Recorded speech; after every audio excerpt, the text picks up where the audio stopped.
এটা হচ্ছে সবথেকে স্পাইসি আর সুস্বাদু দেশি মোরগের ঝোল।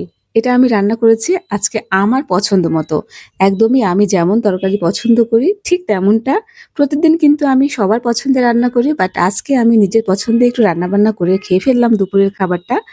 তো আমি সবার ১ম এ একটু আলুটাকে খুব ভালো করে ভেজে নিয়েছি, একদম ডিপ ফ্রাই যাকে বলে। তো ভাজা হয়ে গেলে সেখানে আমি দিয়ে দিলাম পেঁয়াজ কুচি।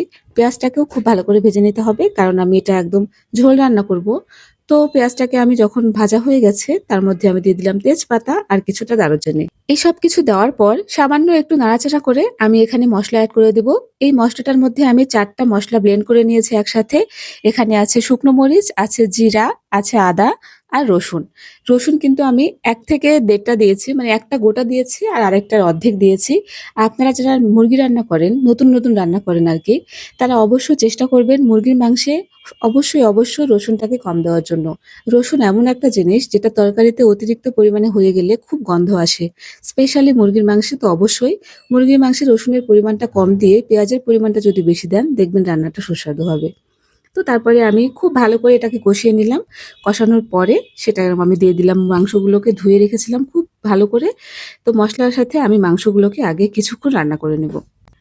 যতক্ষণ না পর্যন্ত মাংসের যে জলটা আছে গায়ে সেটা না শুকিয়ে যায় ততক্ষণ আমাকে রান্না করতে হবে। আর আমার মসলার মধ্যেও কিন্তু কিছুটা পরিমাণে জল ছিল। তো অনেকক্ষণই আমি রান্না করে নিয়েছি, প্রায় ১০ মিনিটের মতো। তো তারপরে আমি কষানোর জন্য পরিমাণ মতো জল দিয়ে দিলাম। এবারে ঢাকনা দিয়ে ঢেকে এখানে অনেকক্ষণ আমি রান্না করে নিয়েছি। যেহেতু এটা দেশি মোরগের ঝোল রান্না করব আমি, আর দেশি মোরগ কিন্তু একটু শক্তই হয়। তো আমি অনেকক্ষণ ধরে তো ঢাকনা খুলে কিছুক্ষণ পরে আমি যে আলুগুলো ভেজে রেখেছিলাম সেগুলোকে দিয়ে দিলাম। এটা যেহেতু দেশি আলু, তো দেশি আলু সিদ্ধ হতে কিন্তু অনেকটা সময় লাগে। আর আমি আলুগুলোও কিন্তু একটু বড় সাইজের নিয়েছি। তো সেটাই আমি ভেজে রেখেছিলাম, দিয়ে দিলাম।